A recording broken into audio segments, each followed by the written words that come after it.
Oh, look. Sorry. So this is Grace. So Grace is only about 8 months old. So she came in from a road accident when her mum was hit by a car. So she came in about a month ago now, and she's gaining weight pretty well and loves her bottle and pretty much just sleeps all the time. Yeah. She looks very well looked after, I have to say. Grace looks like she has a very nice life there. When things were bad, it was just hard going. It was really hard going. There were days I didn't know which way to turn. You would just get sent out on taskings, and trying to complete those taskings, stay safe, safe properties and whatnot, was very, very challenging.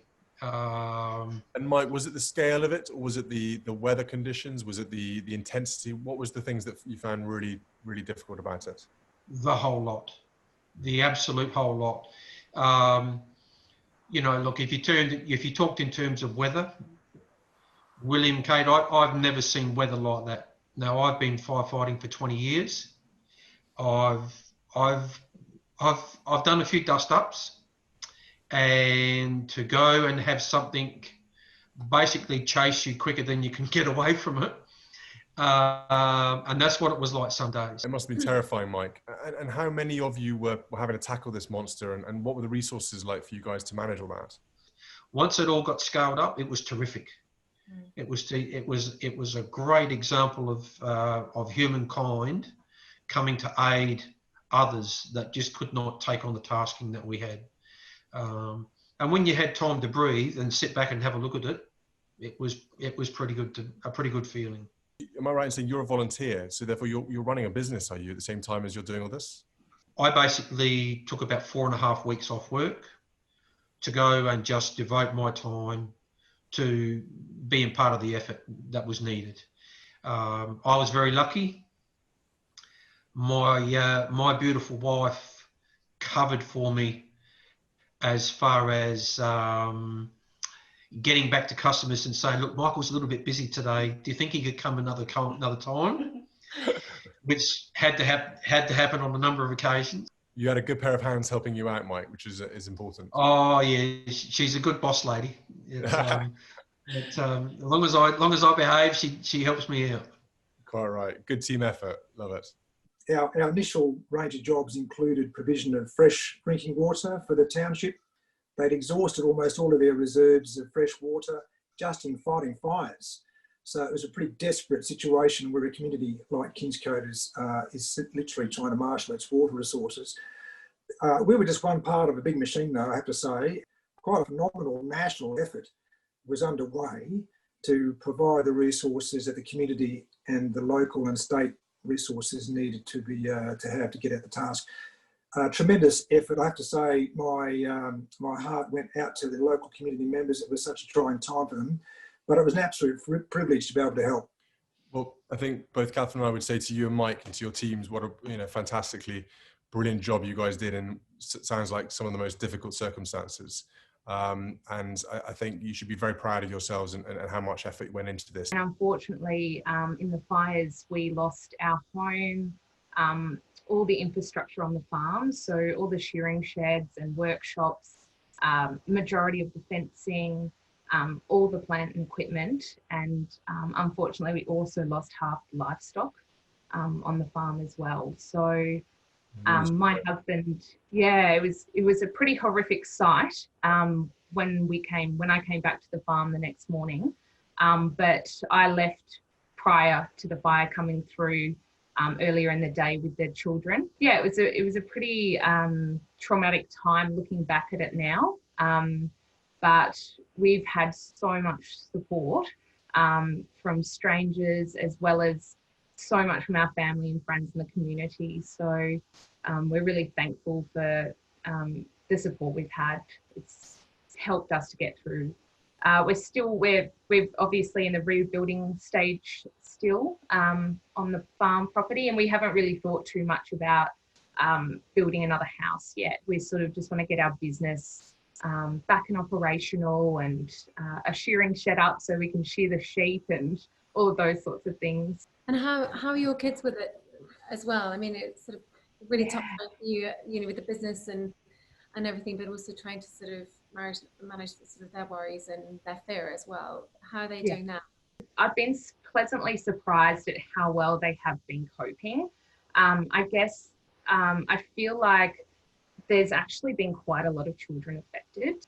I guess they're not alone, and so they can relate to other kids that are going through this. And there's been so much support through the school and for us parents as well, which has really helped out.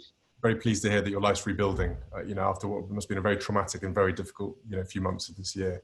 So we're really pleased to hear that you're smiling again, and it's you know, you've got plans in place to sort of rebuild and put your life back together again. Peter, I gather you're a bee owner on the island, is that right? And you lost quite a few of your hives, is that correct? Up until that day, we had not lost any of our 1,100 hives, but that day we lost 500, just over 500 hives.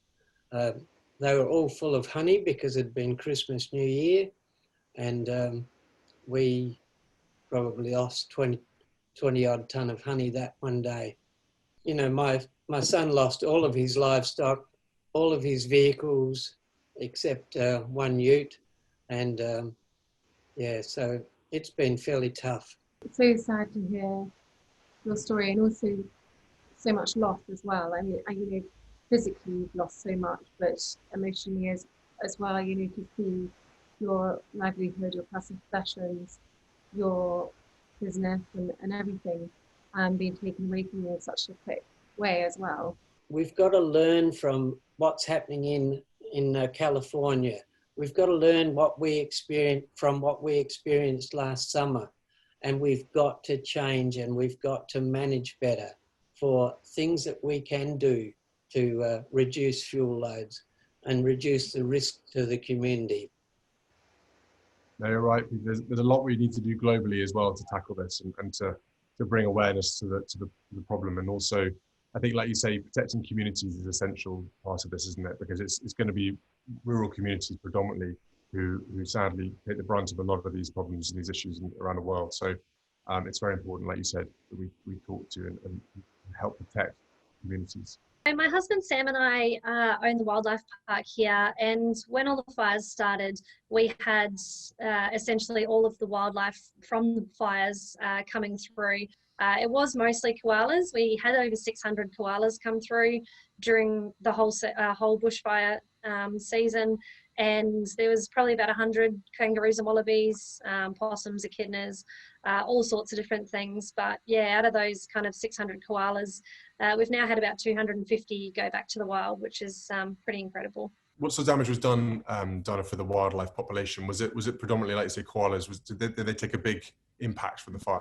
The fire was traveling that fast and that hard that it was absolutely unstoppable, and that wasn't just for humans getting out, it was the same for the animals as well. But the koalas, they essentially are just in their trees. They're not a fast animal, they don't have that method of getting away. So when they were hit, they were one of the hardest species hit on the island. And unfortunately, prior to the fires, there was estimated around 60 to 80,000 koalas on Kangaroo Island.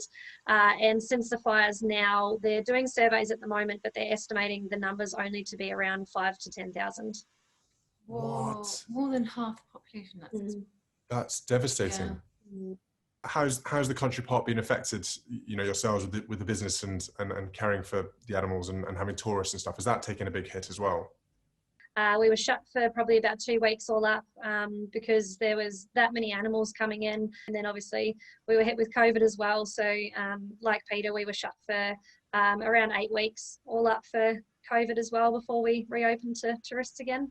Yeah, nothing like you guys going through your wildfire and then a global pandemic coming along. It doesn't help with... Yeah. No, that's it. It's made a big difference to tourism over here, that's for sure.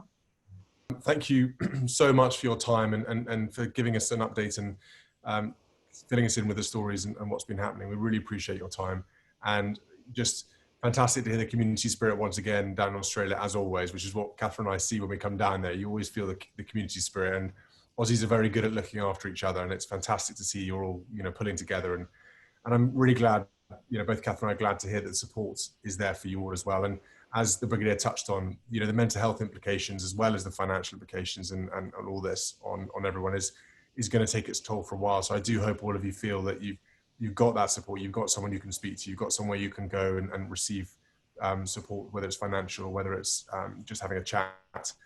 So please do look after yourselves, and hopefully, Catherine and I, one day when the world goes back to whatever kind of normality we have in the future, we can come and visit you all and come and see Kangaroo Island for ourselves.